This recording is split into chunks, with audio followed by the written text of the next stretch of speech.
Main chick versus side bitch. Chapter 5, DeWayne. So what? I bought Kiara's engagement ring with the Platinum American Express. I need to get her off my back from some shit that popped off last month, and proposing was the only way to do it. Plus, my money needs to go towards other things. She doesn't know about every kid I got out here, and all these bitches got their motherfucking hand out, but today, my newest addition to Cutting Edge was showing out. Hey D, I want you to meet D-Lo. He wanted to buy the last of those hats you got back there. Arian came to the store in the back of the shop, but shit, it didn't feel like much of a store anymore.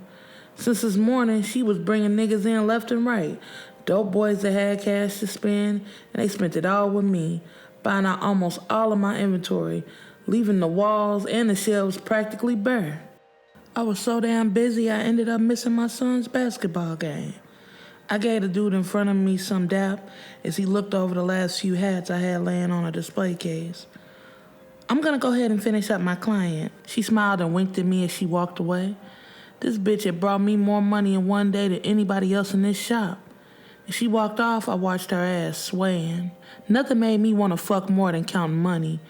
And today, just from selling all of my merchandise, all four of my pockets was full. Hey yo fam, I'll take all of these. The dude D-Lo grabbed all 7 of the snapback hats I had left. He cashed me out and I put all of his purchases in a bag, trying not to smile too hard because a nigga was just that happy. Here you go fam, I appreciate the support. No problem at all. Anything for Arian. She's a real down-ass chick. What you mean? Down like how? I needed to know. Since I worked so close with her, she told me about a few things in her past, but she didn't get real specific. Man, she was facing 20 years in the feds, and she ain't say a word. We thought for sure that she was gonna turn on us, and she held it down. She beat a few of the charges, and a couple of them stuck. Then she walked down like 5 years like a champ. Damn. I didn't know one bitch that would go to jail and not squeal. That was the main reason I got out the dope game, because I didn't want to go to jail. But for a chick to do a bid and not say shit was interesting to me. Damn, that's what's up, fam. Thanks for your business. I gave dude his stuff and he was gone into the night. As I came up front, Arian was finishing up her client's head and handing her a mirror. That's good work, shorty. You got skills. She smiled as the client handed the mirror back. Here's a tip, boo. Thanks for fitting me in. I smiled at that. We were all getting money today. Thanks, Miss Carol. Be careful out there. Arian walked the woman to the door and watched her get into her car. Go ahead and lock the door. I'm done for the night. Looking at the time, it was already pushing 10. I wasn't sure whether to go home and argue with Kiki or just go over to my mom's and crash for the night. What a night, Arian said as she started sweeping up the hair. Today was like some shit I had never seen before, with people coming in and out, getting cuts, new customers that I had never seen in my life, with the clients from the clothes and the apparel, and Arian brought in some people. Man, I felt like a millionaire. I pulled out a stack of money from my pocket and counted out 2 bills for her. Shit, 200 was the least I could do. She bought me at least 2 stacks today. Here you go, shorty. Damn, I really appreciate that. I need that. Just watching her talk, she was sexy as fuck. The way she smiled and carried herself, an old boy that was just in here confirmed it. She was a straight ride-or-die chick. But I shook it off. I had to stay focused. Yo, let's get out of here. I need to get home and deal with the wifey. I grabbed the broom from her.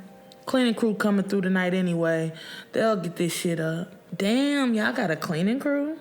At every shop I went to, like, everybody had to chip in and clean up on certain nights. I laughed at that. After working hard all day, who wants to clean up when we can include that in the booth rent and have cleaners come through every night? I wasn't running no bullshit-ass establishment. This shop was gonna be spotless. All of my people working in it were gonna be happy. Well, cool. Let me just get my purse. I didn't hear Shorty complain not once today. She was cool, going with the flow and shit and working the entire time. I cut off all the lights, turned on the alarm, and we were out of the shop. You did good today.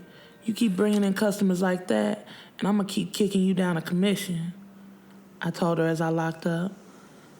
Cool. I'm all about the money, whatever it takes. I wasn't sure if I liked how she said that. There was something in her voice, and the way her words just eased out of her mouth. I instantly thought about her sucking my dick. I was fucking up. This always happened. I would get a good chick in the shop and somehow she would turn me on and I would end up fucking her. I shook my head, walking to my car. I'm a fucking mess. Those are my old mistakes, though. Young nigga shit. But I was getting older and I couldn't keep doing the same things. All right, good night. She got in her car waving, and I got into mine. I was gonna keep this shit with old girl strictly professional, and that would be all. I waited for her to start her car and leave the lot, and taking some time to call Kiki so we could start this arguing shit, but her phone was still going to voicemail. Earlier she called and I called her right back and she sent me the voicemail. True petty shit from Kiara, but I probably had something to do with that. When I met her, she wasn't like this. She was cool and laid back. We used to fuck for days, held up in her condo, just going at it. Now, all we did was fight. But one thing my baby did was take care of money, and she put me on in ways that women like her never would have taken the time to do. A tap on my window shook me from my trance. I rolled it down for Arian. She was almost in tears. My damn car won't start. I was no mechanic, but I got out anyway trying to figure out what was going on. Pop the hood. She jumped in the car and did as I said as I looked around at a bunch of shit I didn't know about. Wires here, belts there. I didn't know what none of that shit was. How am I gonna get to work in the morning? I wanted to laugh at her. Girl, you made a lot of bread today. You can get this fixed. I'm sure it's simple. Hell, I'll come get you for work tomorrow if I have to. Shit, why did I say that? Me riding around the city with her was like suicide. My black Escalade courtesy of Kiki was for me only. If she caught me in there with another chick, she would flip the fuck out. Really? Oh my God, thank you so much. You're just too nice. Only if she knew I wanted to be more than nice to her. I heard some sirens and it was getting late. No needing us sitting around looking at the car. Let me get you home. I'm tired. I was telling the truth. I really was tired. But watching her fat ass walk back to my car only made me think about smashing her, but I made myself a promise. No more mixing ass with business, and I was gonna try my damnedest to stick to that shit.